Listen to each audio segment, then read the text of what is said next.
Gua udah pernah tahu kalau lu pernah hidup miskin, ya kan? Ya, menengah ke bawah lah. Menengah Takutnya ke bawah. kalau orang ngomong miskin ntar kayak, lu Gua masih bisa makan iya, KFC lu. Gue lebih miskin kok. jadi ini ya, jadi Iya, lomba miskin-miskinan ya. Ada nasib. Tapi gue belum tahu titik terendah dalam hidup lo apa kalau boleh tahu.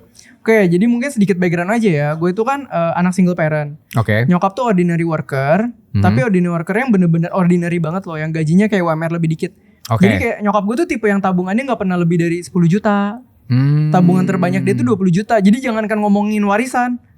Iya. Atau apapun. Jadi tipe yang bener-bener hidup buat survive doang. Nah, jadi kalau dari umur 1 sampai sekarang, kekayaan gue tuh begini nih. Steady menaik ya. Iya. Gitu. Jadi kalau dulu ya zaman gak ada AC pernah, zaman tidur di karpet pernah. Menarik. Zaman waktu sekolah ujian ditahan dulu karena belum lunas. Pernah. Iya. Gitu-gitu. Kalau lo El, titik terendah dalam hidup lo menurut lo? Siapa dikatain? Mungkin selama di London ya, karena gue dulu menurut gue agak jelek mengatur keuangannya. Okay. Terus di London tuh gue belajar banyak hal lah. Karena gue sempet di London tuh bener-bener sampai saldo gue tuh 0, sampai gak bisa ambil duit. Itu tahun berapa tuh? 2020 mungkin 19-20. Lu kuliah berarti ya? Kuliah karena kan gue gak kerja juga kan. Jadi harus berkuliah di sana, cuma dikasih duit sama orang tua. Dan dulu belum terbiasa mungkin nge-handle banyak duit. Jadi kayak dulu kan belum pernah tinggal sendiri. Jadi kan bener-bener gak tahu cara ngatur keuangan. Iya. Pas pindah ke London baru belajar tuh manage duit berapa puluh juta selama sebulan, gak boleh habis. Taunya habis ada nggak mungkin telepon orang tua kan, pakai tabungan nih kayaknya aman nih. Habis juga tabungan. Itu menurut gue salah satu titik terendah sih. Jadi makan aja harus minjem duit temen. Sampai 0 tuh saldo. Sampai 0. Tapi alhamdulillah gue merasa bersyukur juga sih pernah di dalam titik itu. Jadi sekarang gue kayak, oh jangan sampai keulang lagi nih. Iya. Jadi ada apa ya? Iya. Ada pelajaran dari lah, situ. ada pelajaran, Iya, ada iya, experience-nya. Iya. Ada lagi nggak yang paling rendah dalam hidup lo? Secara finansial ya? Secara finansial di London sih, di London itu doang. Di London itu. Iya. Nah setelah itu, setelah itu kan lu minjem duit teman. Minjem duit teman. Setelah udah ada lagi bulanan dari orang tua gitu Balikin ya. lagi ya. Balikin lagi. Kacau banget ya. Mahasiswa kan bagus belajar ya. Dia juga proud. Minjem gue nih. Iya lagi. Buat Iya beli lagi. gitu ya. Iya gak sih? Itu orang Indonesia apa bule? Orang Indo. Orang Indo. Gue bakal cerita ke teman gue. Sekarang terkenal. Dulu dia pernah ngutang sama gue. Itu achievement dia tuh El. Cuman nih pernah diutangin gue. Kayak sampai ditato dah sama dia kalau nggak salah. Achievementnya sampai situ. Itu sih menurut gue titik terendah sih selama hidup. Setelah lu dapet bulanan lagi gitu ya, maksudnya udah ada keuangan lagi. Hal pertama yang lu ubah setelah itu apa El? Ingat gak? Ya apa ya? Pola Pacar. apa? Pacar. Oh itu kebetulan lagi tinggal. Lagi single. Mungkin pola hidup ya, jadi dulu tuh sering banget gue kayak pesen makanan online di London ya. Wah biayanya gila. Maksudnya di sini kita pesen makanan online gila-gilaan harganya kan. Di sana lebih-lebih lagi. Terus makan di luar terus, jarang masak sendiri. Akhirnya merubah kebiasaan sih. Jadi apa ya? Iya merubah kebiasaan sih kalau gue. Jadi kalau lu Teh dari ya mungkin lu udah sering cerita ya, cuman boleh ceritain dikit gak? Ya. Dari lo yang di titik terendah itu, poin pertama untuk lo berubah tuh apa? Tadi sebenarnya El udah jawab ya. Finance itu tuh selalu tentang membangun kebiasaan. Oke. Jadi kebiasaan itu juga dibangun kadang bukan dengan kesadaran, tapi karena kondisi. Nah kan tadi dia kan kondisinya begitu. Bangun nih kebiasaan baru. Sama. Kalau gue juga dulu mentok, jadi terbangun kebiasaan setiap kali gue dapat uang, pakainya tuh dikit banget. Dan kalau misalnya gue pakai, rasa bersalahnya tuh ada gitu. Karena takut balik ke situ lagi. Iya, karena perasaan yang paling ditakuti orang biasanya kalau sudah mulai pegang uang adalah takut nggak ada uang lagi. Sepakat. Karena udah merasakan kayak keenakannya megang duit iya, banyak. Karena gitu pegang duit tuh tenang. Iya. Gitu. Pusing banget kalau lu makan harus ngitung lagi nih. Aduh, kalau gue makan ini minggu depan cukup gak? Kalau gue sama pacar gue pergi nontonnya di mall ini weekend, makan di restoran ini, iya akan apakah akhir bulan saya makan itu tuh nggak enak loh bro, asli. Terus berarti apakah memang lu benar-benar jadi orang yang sangat amat hemat kah? Sampai segitunya kah atau gimana? Hemat itu terpaksa pertama situasi. Iya. Kedua karena memang pertama-tama gue juga entrepreneur itu kan harus mengutamakan cash flow company-nya. Iya. Jadi dapat duit gak? Dapet. Tapi dulu ya, gue itu posisinya ngegaji diri gue 3,5 juta sebulan. Nah akhir tahun dapat dividen bisa 300-400 juta. Tapi merasa gembel sampai akhir tahun.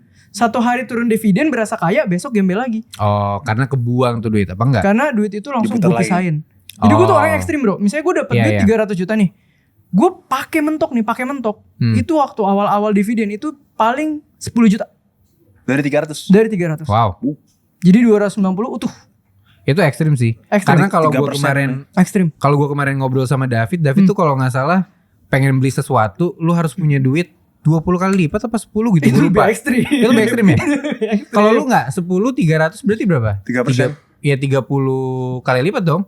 Ya nggak? Iya, tapi itu lebih ke sebenarnya kan setiap kali kita dapat duit, yang susah itu kita cari-cari mau beli apa. Kadang-kadang kalau kita nggak tahu sebenarnya iya, kan. tapi kalau kita waktu itu gue cuma mau beli sepatu buat gue aja ya, dulu beli sepatu NMD 3 juta. Mahal bro, biarpun dapat 300. Karena apa? Gue mikirnya gini, gue belum punya mobil, belum punya rumah, belum punya portfolio investasi, belum punya pondasi keuangan. Iya. Jadi biarpun dapatnya ratusan rasanya kurang karena gue harus hambar gitu karena harus ngejar pondasi. Itu mindset yang menarik sih. Tadi lu bilang susahnya sebenarnya cari-cari mau beli apa. Iya. Nah sebenarnya mungkin emang kita nggak perlu, tapi kita mencari-cari mau beli apa. Padahal harusnya kalau emang lu nggak tahu mau beli apa, nggak usah dibeli. Iya. Gitu nggak sih? Iya. Dan orang nggak perlu se-ekstrim gue ya. Gue tuh tadi tercipta karena kondisinya aja. Takut sekali nih mama ada apa-apa. Takut sekali nih kehidupan gue ada apa-apa. Ada apa-apa? Kenapa Bang? Oh, kalau ada apa-apa sih gue senang. Tentunya sampai sekarang gue masih encourage dia. Kalau ada stoknya lagi, boleh. Gue ada 2 sih. Enggak. Bangsa. Enggak, masuk komedi dikit biar ada. Betul. Lompatan ekonomi. Iya. Tapi enggak, oke, menarik nih. Kalau bapak lu yang asli, itu kan lu sempat bilang tadi boros. Dia tuh kalau dikasih cepet bisa habis 120 dia. 20-nya lagi ngutang ya. Oh 20-nya ngutang. Sampai dia tuh dijulukin tangan bolong habis itu. Tangan bolong. Kalau dikasih duit tuh Iya, habis ya. Habis aja saking borosnya. Saking borosnya. Nah cuman kalau dari bapak tiri lu ada nggak financial literacy yang lu dapat? Atau jarang ngobrol? Dapat jam. Sebenarnya lebih ke jarang nanya tentang financial literacy sih ke dia. Langsung lebih dikasih. Enggak juga sih. Kira dikasih. Gue sama dia biasanya ngomongin bisnis literasi gitu sih dia. Cuman kayaknya dia financial literacy bagus deh. Mungkin harusnya gue nanya ke dia juga kali ya. Benar. Nanya sekali minta. Iya. Nah lu sebagai ya anak yang cukup into ke musik lah. Banyak gak konser yang harus lu kejar gitu? Atau kayak setahun gue harus ada 3 konser yang gue datengin? Dulu gue cukup jor-joran, cukup boros karena gue merasa kayak contohnya misalkan Oasis gitu makanya manggung nih. Kadang gue merasa duit gue tuh worth it untuk konser karena belum tentu itu kejadian lagi. Kalau gue buat gitu-gitu biasanya gue agak jor-joran biasanya. Kayak misalkan Oasis mau manggung di London nih. Oh kayaknya worth it nih ngeluarin berapa puluh juta buat ke London atau buat kemana. Kalau gue tuh anaknya sebenarnya asal worth it aja sih. Asal worth it apa yang dikeluarin gitu. Oke, kalau lu Teh, hobi apa Teh? Hobi gue cari duit. Susah ya Le. Nggak relate anjing. Jadi gue selain nyari duit, ada nggak satu hobi lu? Ya sebenarnya lu nggak hobi-hobi banget, tapi suka ngelakuin ini aja. Gue suka banget hal yang sederhana dan rutin. Contoh, gue itu kan sekarang ke kantor Senin Rabu Jumat. Jam 10 gue nyampe kantor pameran gue sampai jam 12. Biasa kesibukan gue makan soto Kadir. Oke. Ngopi, nge-gym. Jam 3 gue ke kantor agensi gue. Oke. Buat gue ada rutinitas kayak gitu, gue happy. Buat gue very fleksibel. Gue mau makan enak tercukupi. Gue olahraga, selesai olahraga gue seger. Tidak ada pressure tambahan. Itu gue udah happy tuh. Berarti kalau misalkan lu berarti suka rutinitas. Iya, rutinitas yang mungkin mencukupi banyak aspek di hidup gue ya. Dari jadi hari ini dapat olahraganya, dapat kerjaannya, dapat makan hal yang gue suka. Terfulfill dia, ngopinya. Sepakat. Gitu. Kalau lu libur, lu stres gak berarti? Kalau lama stres. Dua minggu aja. Paling lama yang lu betah banget kalau misalnya ada tujuannya, misalnya kita mau 2 minggu ke Jepang, 2 minggu kemana, itu senang. Tapi kalau kayak lagi gak ada jadwal apa-apa, mentok 3 hari gue gak megang kerjaan, abis itu pasti kepala gue gak enak. Pengennya workaholic juga berarti ya. Mungkin ya, kalau di sekolah kayak hobi lu apa belajar kayak gitu ya. Iya. Ngeselin banget main kayak gini. belajar gue. Tapi beneran. Iya beneran, emang ngeselin kan. Kayak kita gak akan teman sama Theo ya dulu ya. Enggak. Kalau belajar kan enggak dapat duit. Benar. Untungnya nggak ada buat kita gitu ya. Iya. Tapi ada nggak hal yang lu beli atau lu abisin duit untuk hal tersebut selain bisnis? Sekarang unik. Gue suka banget melakukan sesuatu yang ini kedengarannya klise ya, tapi ini buat pemenuhan personal gue happy banget melakukan sesuatu yang impactful. Oke, Contoh, misalnya belakangan ini 2 tahun ini gue konten, puji Tuhan ada growth ya kan, diundang pekerjaan sana sini.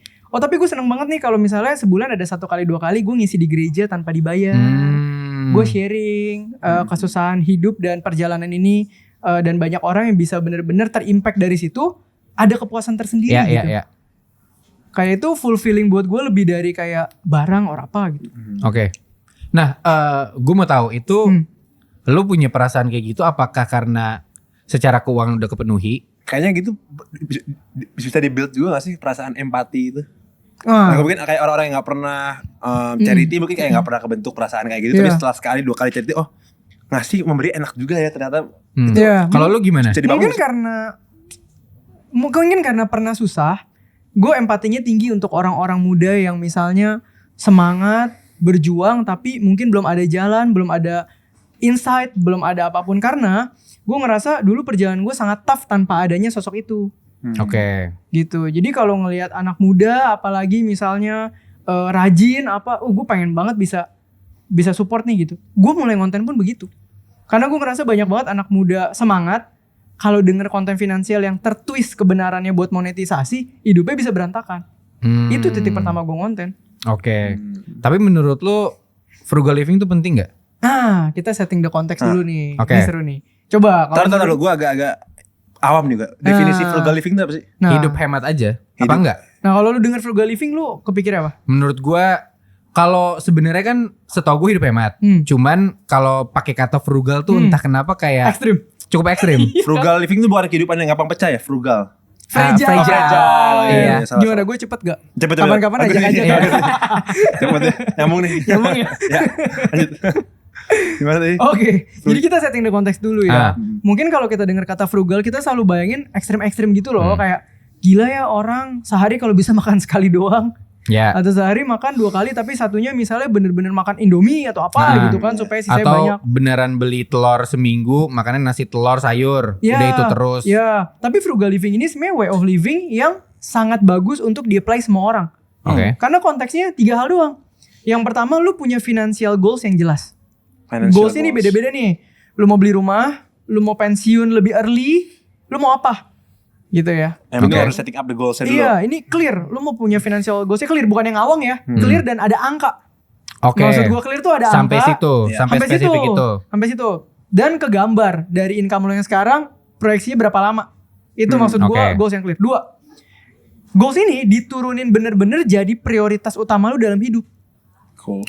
Ketika ini udah jadi prioritas utama lu dalam hidup, ini akan turun ke setiap pengambilan keputusan lu dalam bidang keuangan.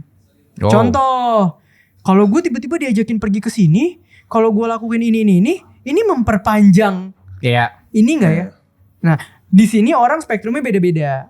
Ada yang ekstrim mau mencapai dengan cepat, atau misalnya memang income-nya nggak terlalu tinggi. Biasanya cuma 2 nih. Either dia mau ngeras goalnya, atau memang income-nya, earning power-nya nggak kuat. Di situ dia bakal ekstrim tuh.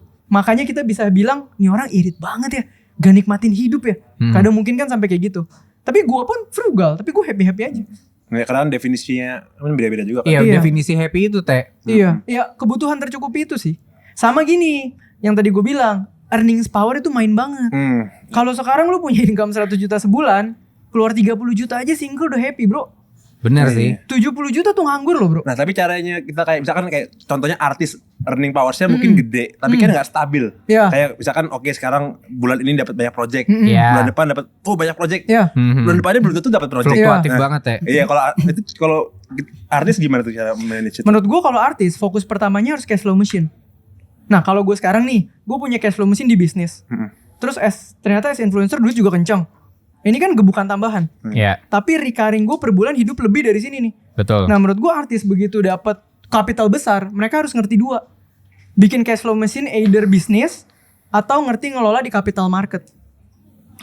Contoh, misalnya artis main film, bisa dapat 3 miliar. Nah, Ya, kita nggak usah muluk-muluk deh, kita masukin ke saham-saham yang memang top 5 di Indo aja setahun bisa dapat 7-10%-nya udah berapa? Itu kan kita bisa misalnya 3M 10% 300 juta bagi 12. Setara kita dapat konsisten 25 per bulan. iya. Nah, kita harus bisa petain itunya. Itu yang kedua tadi apa? Apa di capital market? Cash flow machine antara bisnis ataupun di capital market. Nah, yang capital market itu tapi menurut lu belajarnya dari mana? Nah, Itu kan karena kan tadi lu bilang, karena tadi lu bilang sebelum kita masuk ke capital atau kayak invest gitu ya, kita mesti tahu flow machine itu dulu kan. Apalagi kan Gimana rata-rata kan artis basicnya kan tidak apa ya, bukan nggak punya basic Belum akademi ya. belum tentu bisnis juga. Banyaknya kan ya pelawak itu kan ya entertainer aja Bayang. gitu, nggak punya basic Iya. financial inilah atau itulah. Kadang-kadang juga ada artis dari kecil kerja, gedenya kok kayak sengsara, ini kayak tabungannya mana gitu kan. Iya. Kadang-kadang gitu. Itu cara ngaturnya gimana? Oke, sebenarnya kita persimpel lagi ya. Sebenarnya hidup itu dari zaman dulu sekarang sampai nanti selamanya nih ya. Itu tuh konsep tambah kaya cuma 3 engine. Oke. Gue selalu ngomong. Engine 1 ketika kita merintis dari awal, fokuslah di earnings power.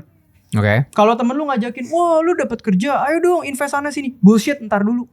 Oke. Ini dulu nih, penghasilan per bulan lu dulu. Either lu besarin atau lu tambahin sumbernya.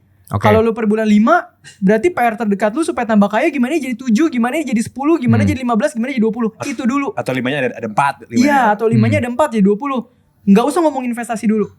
Ini dulu, karena Oke. pengubah hidupnya di sini. Begitu udah dapat, kita masuk engine 2. Engine 2 nih begitu dapat, what's next? Habit kita ngapain? Alokasi kita gimana? Simple, di sini yang kita harus bangun adalah habit terbiasa surplus. Surplus dalam artian, oh dapat 20 juta kepake 10, surplus 10. Ya. Jadi ini tuh habit dulu. Sampai satu momen, gila ya bulan ini gua nggak surplus nih. Nggak enak ya.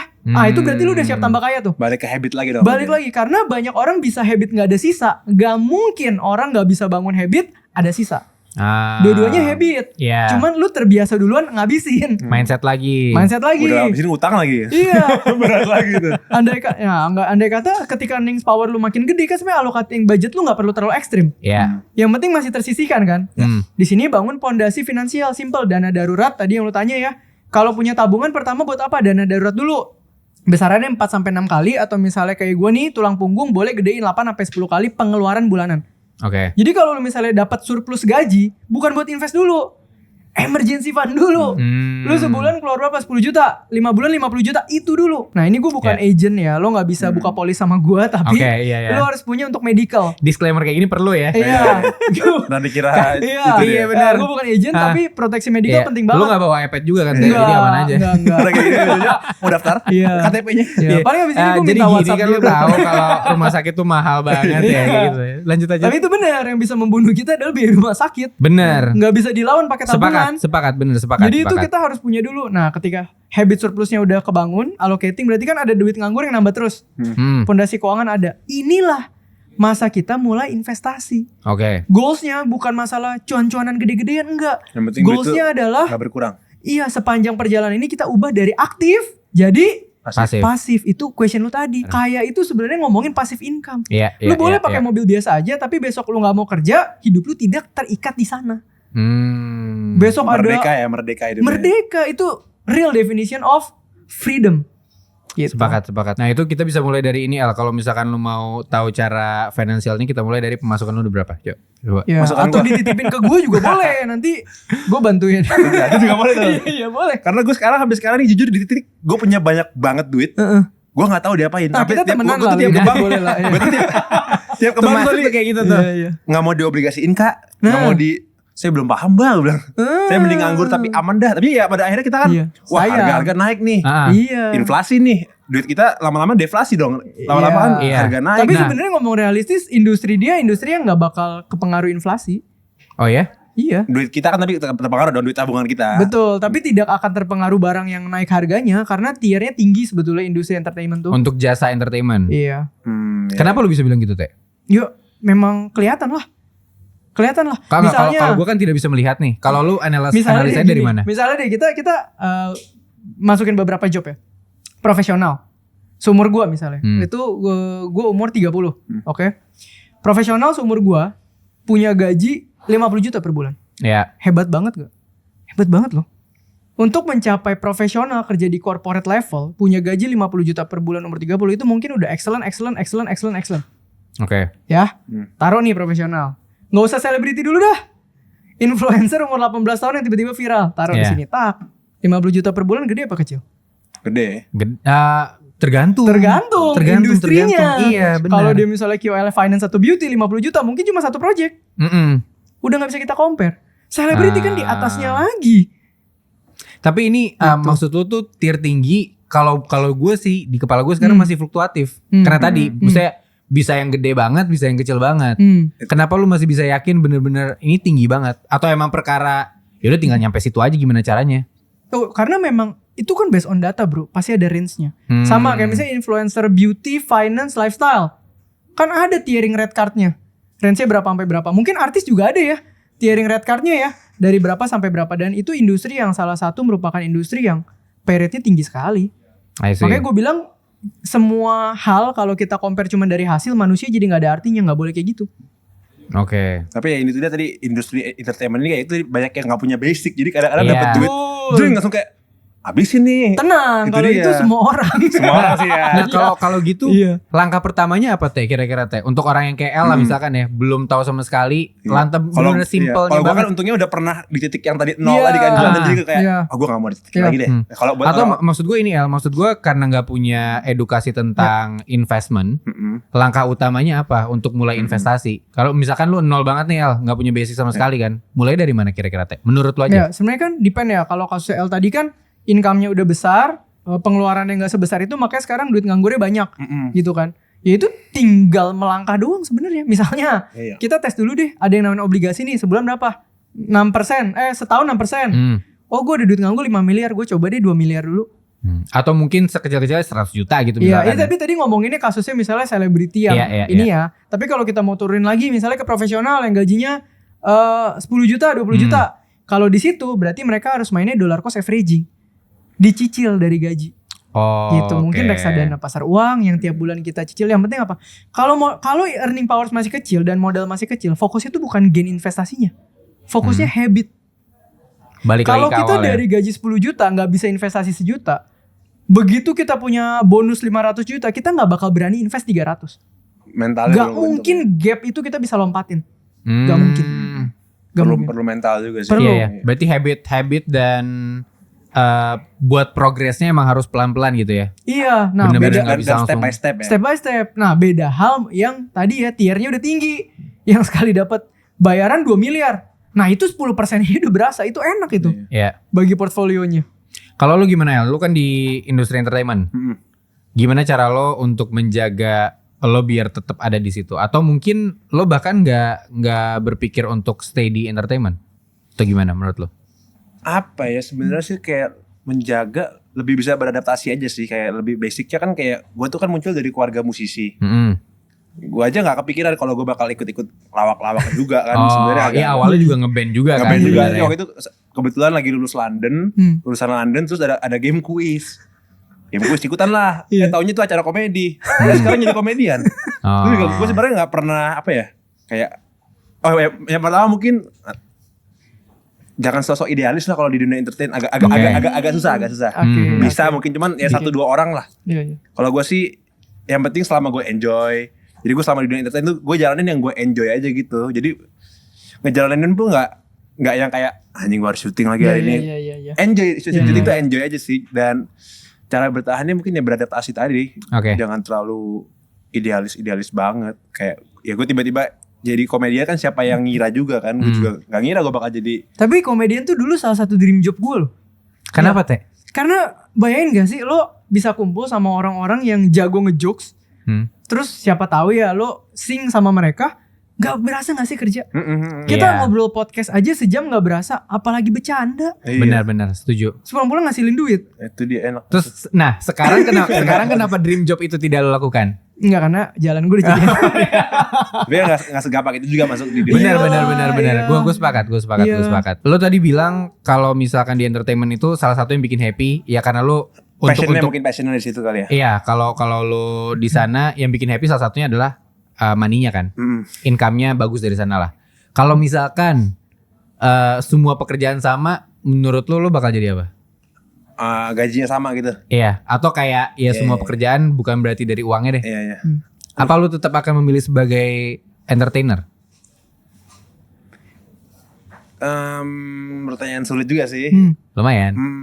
Mungkin karena memang passionnya di situ. Jadi bukan yang karena kerja karena duitnya enak terus gua kerja. Enggak, emang karena emang pure karena enjoy juga. Oke. Jadi ya mungkin tetap di dunia entertainment sih kayaknya. Kalau lu Teh? Dua sih yang gue mau, dua. Berandai-andai uang ini tidak penting di dunia Satu mungkin anaknya Om Irwan ya. Irwan Tim. Nah yang kedua mungkin kalau gue ini klise sih. Bukan klise, ini personal gue banget ya. Mungkin gue menjadi pastor sih. Kenapa menjadi pastor? Karena impact. Pastor, iya. Karena gue suka sharing sesuatu yang bisa ada real impactnya buat orang sih. Dan gue ngerasa hidup gue itu ditolong banyak sekali sama yang di atas gitu. Jadi gue pengen sharing itu lebih banyak. Oh dulu gue pengen jadi pemain bola. Oh jadi main bola. Pemain bola ya atlet sih. Tapi kan juga kayak ngegolin rame orang, emang gue seneng tampil aja sih. Teh, menurut lo untuk frugal living, tapi posisinya orang ini adalah old money, menurut lo perlu nggak? Kagak lah. Kenapa? Bro, kita punya orang tua yang sudah berjuang mencari uang 40-50 tahun segitu banyak bro. Buat lu gitu. Justru kalau lu frugal living, kalau lu frugal living lu nggak bersyukur gitu. Konyol gitu. Iya kayak, gue kerja 40 tahun supaya anak gue bahagia. Tiba-tiba besok anak gue, udahlah Pi, kita makan telur aja, nggak usah lah. Ya bagus sih. Tapi 40 tahun kemarin gue kerja buat apa? Oh, benar. Lu makan daging. Gue beli di sini buat apa gitu. Iya, lu makan daging. Dulu gue yang makan telur, lu jangan telur lagi kan, mau gitu. Sebenarnya orang tua tuh bisa pintar juga loh untuk menurunkan semua aset tidak dalam bentuk cash tapi produktif. Dalam artian kan kita goals itu cuma mencari passive income in the end kan. Ada juga lo gue kenal beberapa konglo yang memang pintar sekali berinvestasi sehingga gue berani jamin itu 14 turunan duitnya gak habis. Oh oke.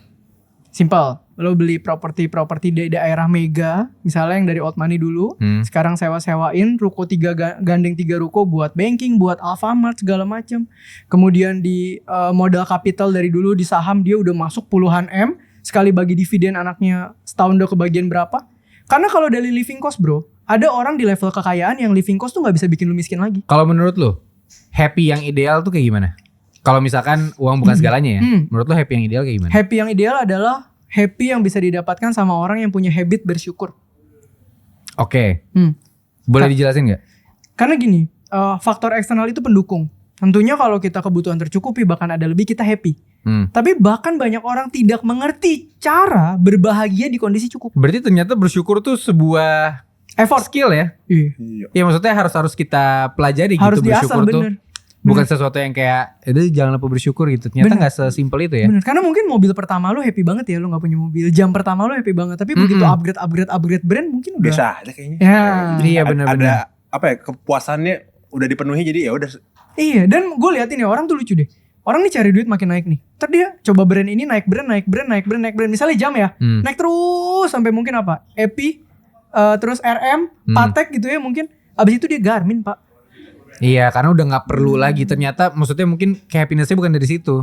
Lewat fasenya. Karena at the moment semua orang tahu lu bisa beli anyway. Iya. Lu udah nggak perlu validasi apa-apa lagi. Benar. Ternyata tujuannya cuma buat validasi orang aja. Mungkin ya. Itu dia. Mungkin. Karena juga sekarang banyak orang-orang kaya apa ya, yang misalkan ngedeketin artis supaya dapat fame-nya. Kadang-kadang gue juga pikir kayak anjing duit udah banyak ngapain tuh jadi fame. Kadang-kadang logiknya kan ada aja pengusaha yang kayak kasih ini ratusan juta biar mereka dapat apa namanya? Ya orang kita nyari fame buat tukerin duit. Iya, makanya kan ada juga orang yang udah banyak duit nyari fame-nya kan juga kadang-kadang menurut gue lucu sih. Maksudnya lu udah punya duit banyak ngapain lu? Ya mungkin tujuan orangnya balik ke goals tadi ya. Iya, tapi gitu yang terjadi pada second gen yang gue temui semuanya butuh validasi. Validasi dari orang itu ya. Ya, menarik. Gue mau ke L dulu. Yep. Kalau tadi gue udah nanya ke Theo, happy yang ideal gimana? Menurut lu happy yang ideal gimana? Kalau gue sih happy yang ideal tuh menurut gue selama definisi happy menurut gue ya, kita bisa hidup merdeka sih. Merdeka dari apapun misalkan ya. Merdeka dari keinginan punya duit banyak. Misalkan itu kan kadang-kadang orang pingin kaya kan stres juga. Iya benar. Ya kan gue harus ini, gue harus kerja ini tuh stres kan. Kalau gue sih yang penting kehidupan gue bisa merdeka, maksudnya merdeka dari apapun dan siapapun ya. Misalkan merdeka dari kerjaan, kayak misalkan gue besok minggu depan mau libur seminggu, bisa gue. Kan ada juga yang nggak bisa, gue harus cuti dulu, Ya. Jadi menurut gue tuh udah merdeka tuh. Iya. Dari waktu. Pokoknya kalau menurut gue sih definisi happy itu ya bisa merdeka sih. Ya mungkin kalau dalam konteks keuangan financial freedom lain-lain sih. Kalau menurut tuh dalam konteks yang luas berarti. Kalau happiness equals freedom gitu ya. Oke. Teh, menurut lu frugal living sama investasi itu bisa dijalankan bersamaan nggak? Dan cara terbaiknya menurut lu gimana? Oke. Walaupun depends lagi ya, gue yakin. Frugal living sama investasi bisa berjalan bersamaan nggak? Pasti paralel. Kayak yang tadi gue bilang. Lu mau kapital lu makin besar, ya lu harus Invest. frugal living. Ya. Frugal living dalam artian yang tadi kita udah ngomong lah ya, bukan yang ekstrim ya. Gitu loh. Karena misalnya kita bilang apa? Kita mau retirement deh. Misalnya kita kan akan nyari some amount of capital yang gede nih kapitalnya untuk nge-leverage passive income supaya kita tanpa kerja lagi hidup kan. Ya. Ya itu aja harus jalan bareng. Misalnya gue bilang, aduh lagi ada duit nganggur 1 miliar gitu ya. Wah, mobil listrik bagus-bagus nih baru nih. Ganti dulu ah. Oh iya ganti aja. Tapi kan berarti tujuan gue tadi mundur. Gitu. Sesimpel itu. Oke. Dan mengimbangi dengan investasinya? Investasi tadi gue bilang. Investasi itu adalah habit. Nah tinggal dilihat. Modal lu itu semana. Karena investasi dengan tier modal yang beda. Gameplaynya beda. Makanya tadi gue bilang. Kalau di awal mungkin nih kita ngomong yang modal kecil di bawah berapa? 50 juta dulu deh. Di bawah 50 juta nih. Oh iya fokus aja dulu sama habitnya. Yang numpuk-numpuk per bulan. Gitu. Nanti kalau misalnya udah mulai 100-200. Kita bisa naikin risknya. Oh tadinya cuma berani di depo, reksa, obli. Mulai deh ke saham.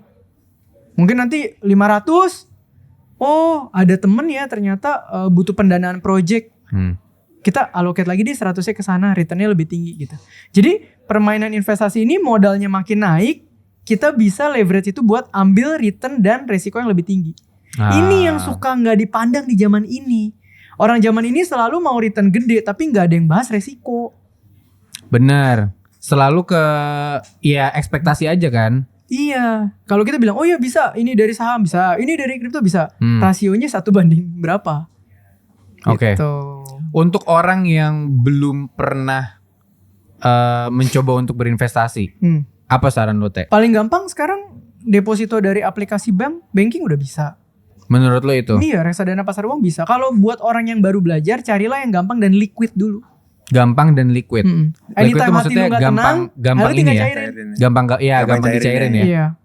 Tapi kalau langsung masuk ke yang ngeloknya panjang atau langsung masuk yang resikonya bisa minus, hati lu makin gak tenang. Ntar lu malah ngerasa, oh gue gak cocok ternyata investasi.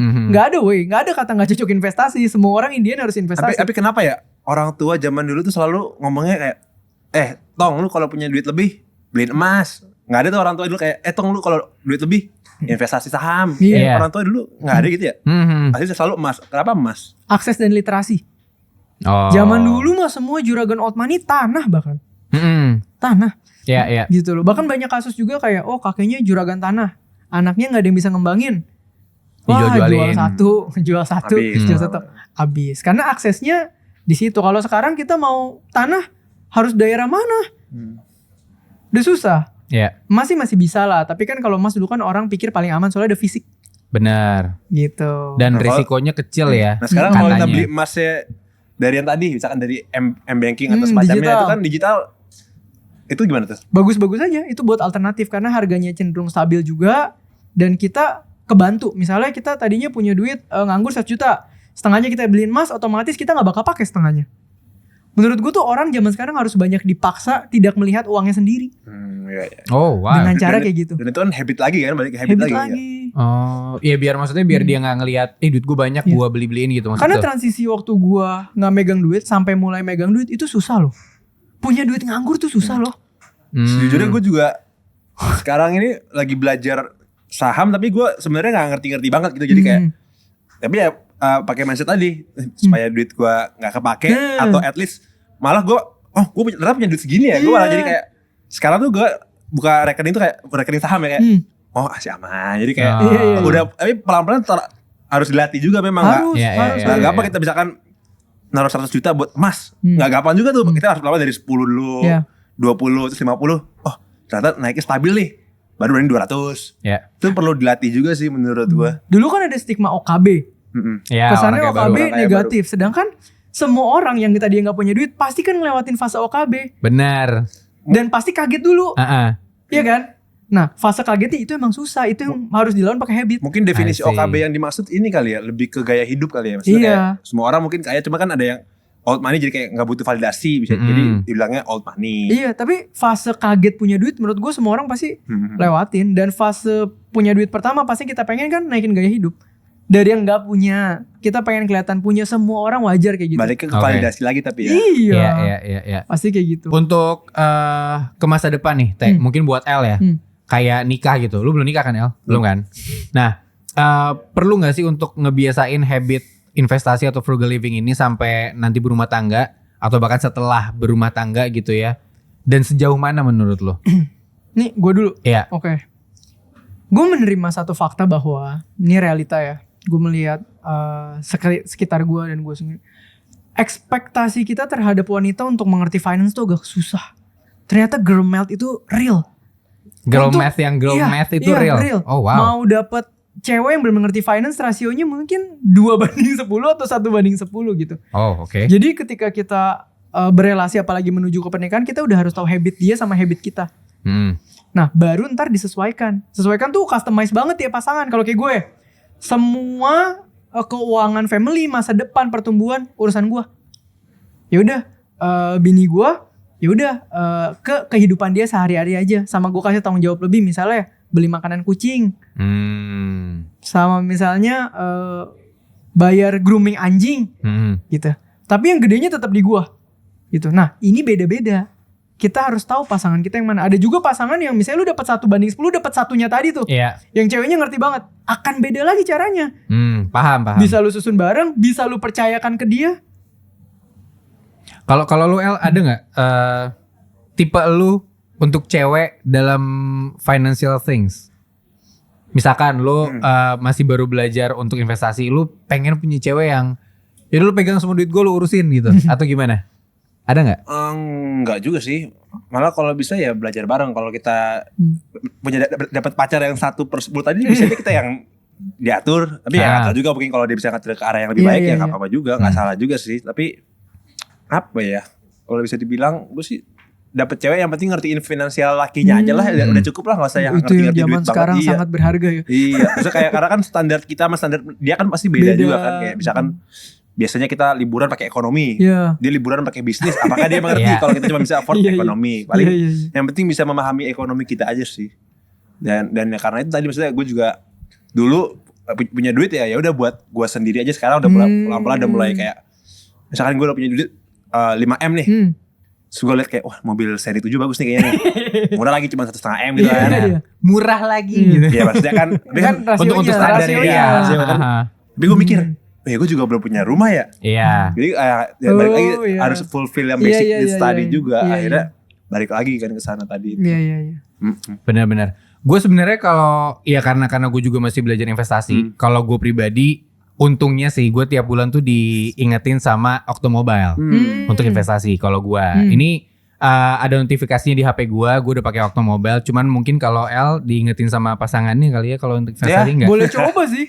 mending coba biar lebih pasti gitu kan sebenarnya kan, karena ya tadi lu bilang tadi habit jadinya kan. Setelah udah dapat notifikasi tiap bulan tuh jadi kayak kalau misalkan udah diingetin tapi nggak dilakuin tuh ada rasa-rasa bersalah juga. Itu kelebihan di zaman sekarang sih. Zaman gue awal baru mulai bisnis mana ada fitur-fitur kayak gini. Nah itu Teh berarti maksud gue di zaman sekarang yang udah sangat amat modern, dipermudah banget kan. Dipermudah banget. Apa yang menurut lo membuat orang-orang tuh jadi tetap males dan gak mau berinvestasi menurut lo? Ya balik lagi. Gak butuhkah itu termasuk ya? Maksudnya gak butuh. Yang susah dilawan males. Yang susah dilawan tuh 3 ya. Tadi kan bangun habit tuh udah pasti selalu. Kedua, susah banget lawan sosial media. Ketiga, susah banget menentukan circle lu sekarang seperti apa.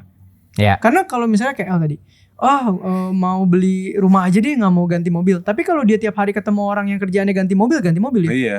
Jadi terpengaruh. Pasti. Zaman sekarang kita harus pinter-pinter. Pak ini baru beli mobil baru nih. Wah, Bu ini beli mobil baru nih. Gue juga nih. Lata. Iya lata. Cuma kan, belum punya rumah ya. Ada kalau gue tuh akhirnya ada pacuannya lagi tuh. Iya. Belum punya rumah ya. Iya. Karena menurut gue karena tadi juga yang tadi gue bilang, gue punya Al nih, kakak gue yang lebih awal punya banyak duit. Jadi dia pernah. Iya, lu bisa belajar. Lu numbalin dia lah ya.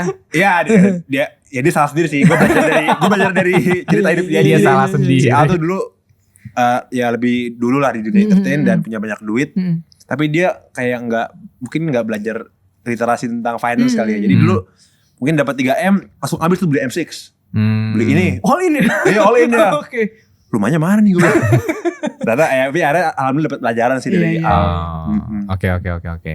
Sip, kita ada games dari tim. Yuk, 3, 2, 1. Duit terbang. Dolar. Uang terbang. Dan lo karung terbang. Iya. Uang apa ya? Idiom itu apa ya? Uang duit, kantong sayap. Apa sih? Kantong kering, kantong terbang. Kalau nggak dikantongin uang terbang. Bener. Ini pasti jadi ini idiom. tebak kata kan? Ini jadi idiom, masa jadi kayak misalkan mata uang, ya kan ada uang sama mata. Gitu. Ini kita harus money fly. Gak tahu jujur. nyerah lagi. Theo aja gak bisa jawab. Cuma 4 susah banget dah. Theo yang pintarnya gak bisa jawab. Coba jawabannya apa? Uang. Financial freedom. Sebel gak lu? Bukan idiom ya, saya kira lucu ya kayak. Gara-gara idiom kan kita mikir ini gitu. Oke, lanjut. Iya. Oh berarti gak usah 3, 2, 1 ya. Ini cepet-cepetan aja ya. Kita ya. tag team aja, tag team. Next. Lanjut. Nah, oke. Oke, gue tau nih. Tahu ini. Octomobile. Bener ya? Wis. Octomobile. Yo, keren nih. Yang ketiga. Tahu pasti. Salam tempel. Salah ya? Udah lewat. Salah ya? Tapi ada sunnya. Jadi salah ya? besok salam tempel. Oh iya, besok pagi. Besok pagi salam tempel. Tahu nih udah pasti nih. Apa nih? Bentar, gue gak tahu. Salam tempel diserahkan Fajar. Salah lagi ya? Biasa depannya ada pagar. Oh. Gue tahu, iya benar. Keren juga ini loh. Bantuan lo. Gue tahu. Udah dapet lu? Hah? Itu tuh. Gue dapat. Ini.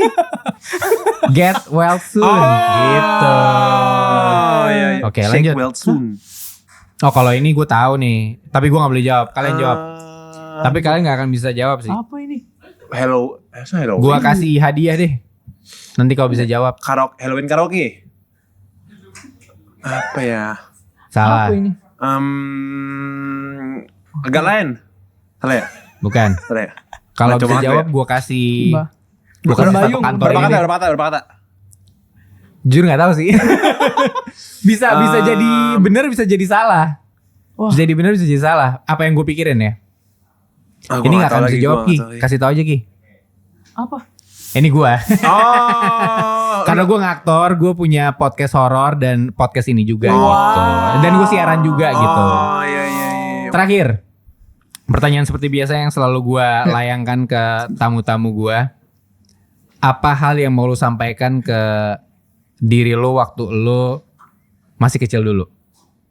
Ke masa lalu lu lah, dari lu Teh. Oke.